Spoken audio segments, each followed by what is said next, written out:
2020 जाते जाते ममता बनर्जी को बड़ा घाव दे गया है। अमित शाह का बंगाल दौरा क्या हुआ, तृणमूल कांग्रेस में सुनामी आ गई है। कल मिदनापुर की रैली में शुभेंदु अधिकारी समेत टीएमसी के दर्जनों नेताओं ने बीजेपी का झंडा उठा लिया। 1998 में पार्टी बनने के बाद तृणमूल कांग्रेस को पहला ऐसा झटका कभी नहीं लगा था, लेकिन इस भगदड़ के बाद भी टीएमसी के नेता सड़कों पर जश्न मना रहे हैं, जुलूस निकाल रहे हैं, आतिशबाजी कर रहे हैं। क्या है इसकी वजह, इस रिपोर्ट में देखिए। दिन में 10 विधायक, एक सांसद, एक पूर्व सांसद, एक पूर्व मंत्री एक झटके में पाला बदलकर बीजेपी में शामिल हो गए। लेकिन शाम होते होते टीएमसी के नेता और समर्थक गम की जगह सड़कों पर जश्न मनाने लगे, आतिशबाजी करने लगे, पटाखे फोड़ने लगे।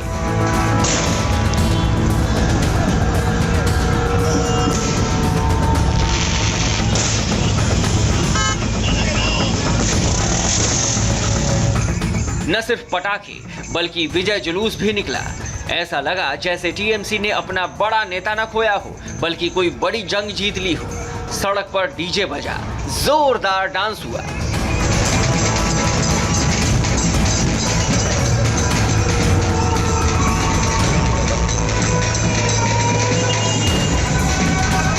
शनिवार को बंगाल में राजनीतिक गदर हुआ, लेकिन ममता बनर्जी की पार्टी के नेताओं ने आपदा में अवसर तलाशने की कोशिश की। हार कर भी जश्न मनाने के ये पल विरले ही आते हैं, इसलिए इन्हें सहेजना, सेल्फी लेना जरूरी था।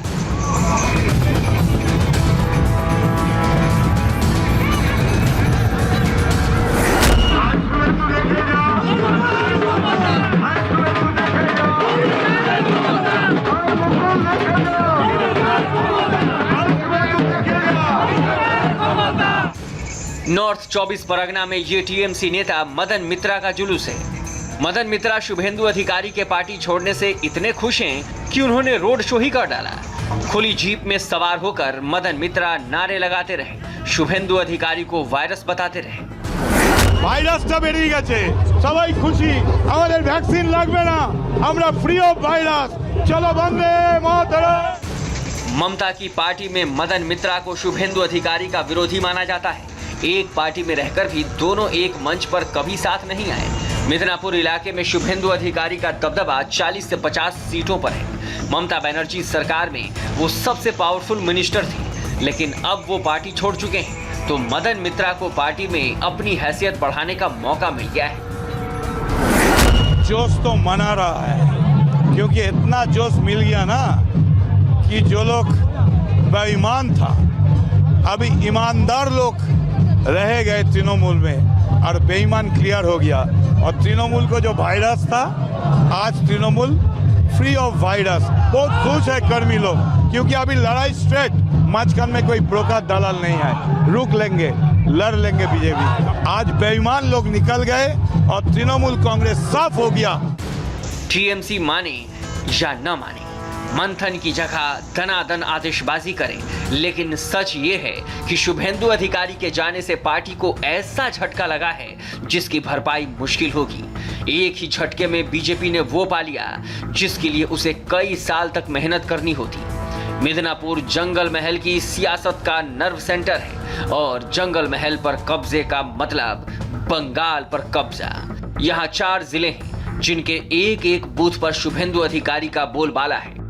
मिदनापुर, पुरुलिया, बांकुरा और झाड़ग्राम, ये इलाका आदिवासी बहुल माना जाता है। जंगल महल में कुल 60 विधानसभा सीटें हैं। 2016 में 50 सीटों पर टीएमसी का कब्जा हो गया। इस जीत के पीछे शुभेंदु और उनका परिवार था।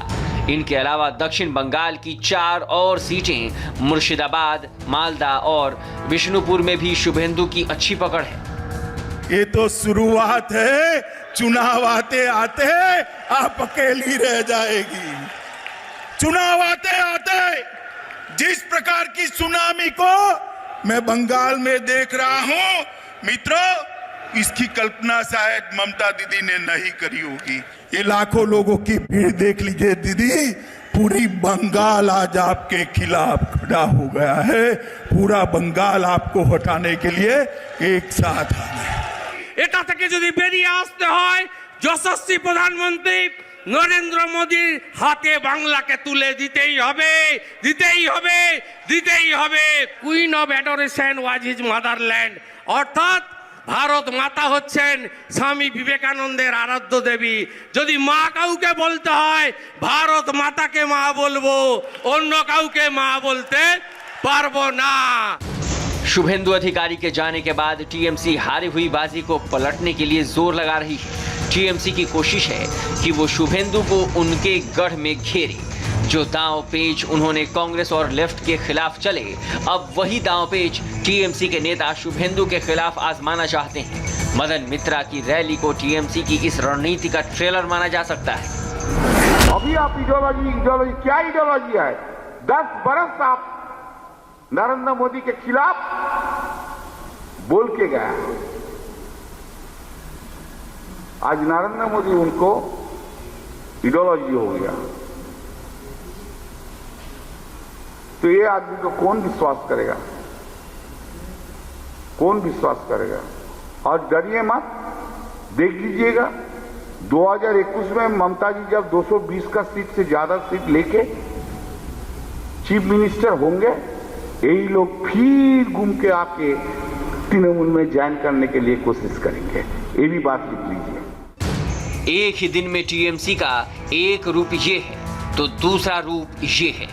बीजेपी के ये वो कार्यकर्ता हैं जो अमित शाह की रैली में शामिल होकर घर लौट रहे थे, लेकिन पश्चिम मिदनापुर के केशपुर में बीजेपी कार्यकर्ताओं पर हमला हुआ।